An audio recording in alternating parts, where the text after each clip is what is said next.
The CAA, the Citizen Amendment Act, now has been notified. Now it has come into effect. The rules have been notified by the Home Ministry and citizenship amendment act of 2019, जिसको हम नागरिकता संशोधन अधिनियम 2019 कहते हैं या फिर CAA 2019 कहते हैं, ऑलरेडी इंडिया पे अप्लाई हो चुकी है। ये एक्ट फिलहाल के लिए autonomous tribal dominated regions of Assam, Meghalaya, Tripura और मिजोरम पे अप्लाई नहीं हुई है। YouTube पे आपको बहुत सारी वीडियोस मिल जाएंगी CAA को एक्सप्लेन करती हुई। साथ में आपको ऐसे वीडियोस भी मिल जाएंगे YouTube में जहां पे CAA के डिमेरिट्स और मेरिट्स दोनों एक्सप्लेन किए हुए हैं। एपिसोड नंबर 20 में आज हम आपको बताने वाले हैं कि अगर आप CAA 2019 के अंतर्गत इंडियन सिटीजनशिप अप्लाई करना चाहते हो तो उसका प्रोसेस क्या है। अब देखिए, इंडिया में जो सिटीजनशिप है दो तरह से मिलती है, एक है नेचुरलाइजेशन प्रोसेस और दूसरा है एक्विजिशन प्रोसेस। अगर किसी इंसान का जन्म इंडिया में होता है तो ऑब्वियसली बाय बर्थ वो इंसान इंडियन सिटीजन कहलाता है, मगर अगर कोई इंसान बाहर से आया हुआ है और उसको इंडिया का सिटीजनशिप चाहिए और उसने कुछ प्रोसेसेस, कुछ रूल्स फॉलो किए हैं, कुछ प्रोसीजर्स फॉलो किए हैं, तो उसको इंडिया की सिटीजनशिप मिल सकती है और इस तरह के सिटीजनशिप को हम लोग बोलते हैं एक्वायर्ड सिटीजनशिप। 1955 में सिटीजनशिप एक्ट बना था।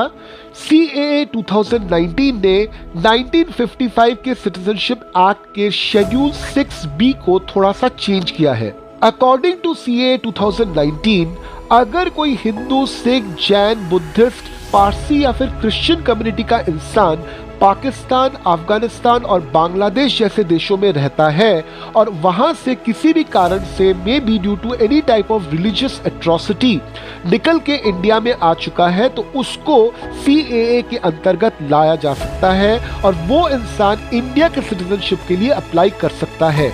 मगर साथ में यहाँ पे दो चीजें बहुत इंपॉर्टेंट हैं। एक तो उस इंसान को इंडिया में ऑन और बिफोर 31 दिसंबर 2014 तक आ जाना चाहिए था, और दूसरी बात यह कि जब वो इंसान CAA 2019 के अंतर्गत इंडियन सिटीजनशिप के लिए अप्लाई करे तो ये चेक किया जाएगा कि पिछले 12 महीने तक कंटिन्यूअसली उस इंसान ने इंडिया में बिताए हैं, साथ में पिछले 14 सालों में मिनिमम 5 साल वो इंडिया में रहा है विद और विदाउट ब्रेक। अब चलिए डायरेक्टली बात करते हैं कि CAA 2019 के अंतर्गत अगर कोई इंसान सिटीजनशिप के लिए अप्लाई करना चाहता है तो कौन कौन से डॉक्यूमेंट्स उसको सबमिट करने पड़ेंगे। पहला है शेड्यूल 1A एनेक्सर 1 के अंतर्गत ये जितने भी डॉक्यूमेंट्स मेंशन किए हुए हैं इनमें से कोई भी एक डॉक्यूमेंट। दूसरा है शेड्यूल 1B एनेक्सर 2 के अंतर्गत ये जितने भी डॉक्यूमेंट्स मेंशन किए हुए हैं इनमें से कोई भी एक डॉक्यूमेंट। तीसरा है शेड्यूल 1C एनेक्सर 3 के अंतर्गत ये पूरा एफिडेविट उसको फिल करना है।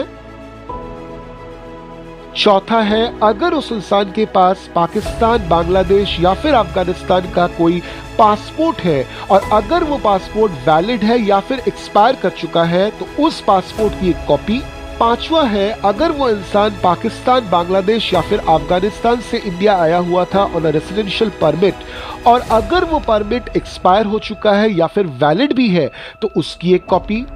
सिक्स्थ डॉक्यूमेंट जो आपका लगेगा वो है कि अगर आपके पेरेंट्स इंडियन हैं तो उनके डेट ऑफ बर्थ का एक प्रूफ, या फिर अगर आपने किसी इंडियन से शादी की है तो आपके हस्बैंड या फिर वाइफ के डेट ऑफ बर्थ का प्रूफ, या फिर आपकी जो शादी हुई है उसके मैरिज सर्टिफिकेट की एक कॉपी, या फिर अगर आप ओवरसीज इंडियन सिटीजन हो और वहां पे आपने इंडिया का कार्ड होल्ड किया है अंडर सेक्शन 7A तो उसकी एक फोटोकॉपी। और मान लेते हैं कि आपके पास अगर इन डॉक्यूमेंट्स में से कोई भी डॉक्यूमेंट नहीं है तो आपको जमा करने पड़ेंगे 2 एफिडेविट। एक एफिडेविट आपका खुद का होगा और दूसरा जो एफिडेविट है वो होना पड़ेगा किसी भी इंडियन रेसिडेंट का जो ये टेस्टिफाई करता है कि आपको उस इंसान ने for the given tenure India में देखा है।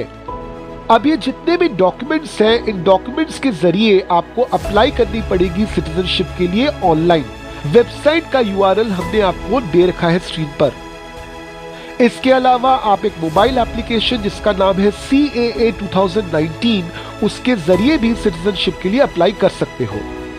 इस वेबसाइट या फिर मोबाइल एप्लीकेशन में जाकर सिटीजनशिप के लिए अप्लाई करने के पहले आपको जितने भी डॉक्यूमेंट्स हैं सबको स्कैन कर लेने हैं, सबको पीडीएफ फॉर्मेट में सेव करना है। हो सकता है कि जब आप पीडीएफ फॉर्मेट में सेव करो तो मल्टीपल पेजेस हो जाएं आपके, उससे कोई फर्क नहीं पड़ता, मगर आपको सिर्फ इतना ध्यान रखना है कि हर एक पीडीएफ का साइज जो है वो 2 MB से ज्यादा नहीं होना चाहिए। इसके अलावा आपको एक पासपोर्ट साइज कलर फोटोग्राफ लेना होगा जिसके इमेज का साइज 100 पिक्सल बाय 120 पिक्सल ही होना चाहिए। एट द सेम टाइम इस इमेज का साइज 20 KB से ज्यादा नहीं होना चाहिए और ये इमेज जो है वो .jpg या फिर .jpeg फॉर्मेट में ही होना चाहिए।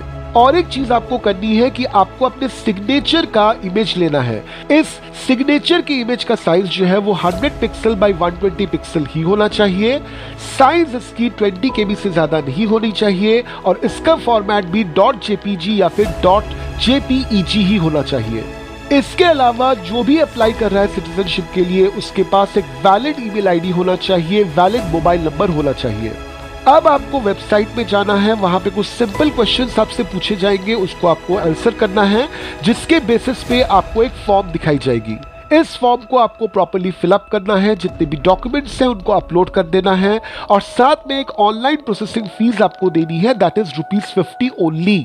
जब आप फॉर्म को फिलअप कर रहे हो तो एक सेक्शन आएगा जहां पे आपसे पूछा जाएगा कि अगर आपकी एप्लीकेशन अप्रूव हो जाती है यानी कि मंजूर हो जाती है तो आपको जो सर्टिफिकेट दिया जाएगा सिटीजनशिप का उसको आप डिजिटल फॉर्मेट में चाहते हो या फिर इंक साइन फॉर्मेट में, तो आपको बहुत ध्यान से इस ऑप्शन को फिलअप करना है। एक बार आपने फॉर्म को पूरी तरह से फिलअप कर दिया, सबमिट कर दिया, तो आपको एक ऑटो एक्नॉलेजमेंट मेल चला जाएगा आपकी ईमेल आईडी पर, साथ में एक मैसेज चलाएगा आपके मोबाइल नंबर पर।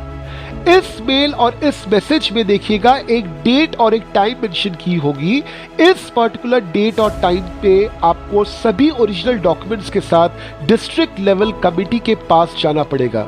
डिस्ट्रिक्ट लेवल कमिटी आपके डॉक्यूमेंट्स को वेरीफाई करेगी और आपके एप्लीकेशन को फॉरवर्ड कर देगी towards the empowered committee. Finally empowered committee ये डिसीजन लेगी कि आपके एप्लीकेशन को अप्रूव किया जाए या फिर रिजेक्ट कर दिया जाए। अगर आपका एप्लीकेशन अप्रूव हो जाता है तो आपको मिल जाती है इंडियन सिटीजनशिप और साथ में आपको एक प्रूफ भी दिया जाएगा गवर्नमेंट ऑफ इंडिया की तरफ से। ये प्रूफ जो है ये डिजिटल सर्टिफिकेट के रूप में भी हो सकता है या फिर इंक साइन डॉक्यूमेंट के रूप में भी हो सकता है। ये पूरी तरह से डिपेंड करता है कि आपने कौन सा ऑप्शन फिलअप किया था while you were filling up the form. Digital certificate आपके वेबसाइट में मिल जाएगा, साथ में आपके मोबाइल एप्लीकेशन में आपको मिल जाएगा। इंक साइन डॉक्यूमेंट आपको कलेक्ट करना पड़ेगा एम्पावर्ड कमिटी के ऑफिस से, जो बेसिकली है ऑफिस ऑफ सेंसस ऑपरेशंस, जो हर एक स्टेट और हर एक यूनियन टेरिटरी में होती है। तो इस वीडियो के जरिए हमने आपको बता दिया कि अगर आप CAA 2019 के अंतर्गत इंडिया की सिटीजनशिप चाहते हो तो क्या प्रोसेस आपको फॉलो करना है। तो चलिए हम आपसे वापस मिलेंगे एपिसोड नंबर 21 में with yet another story. Till then, जय हिंद।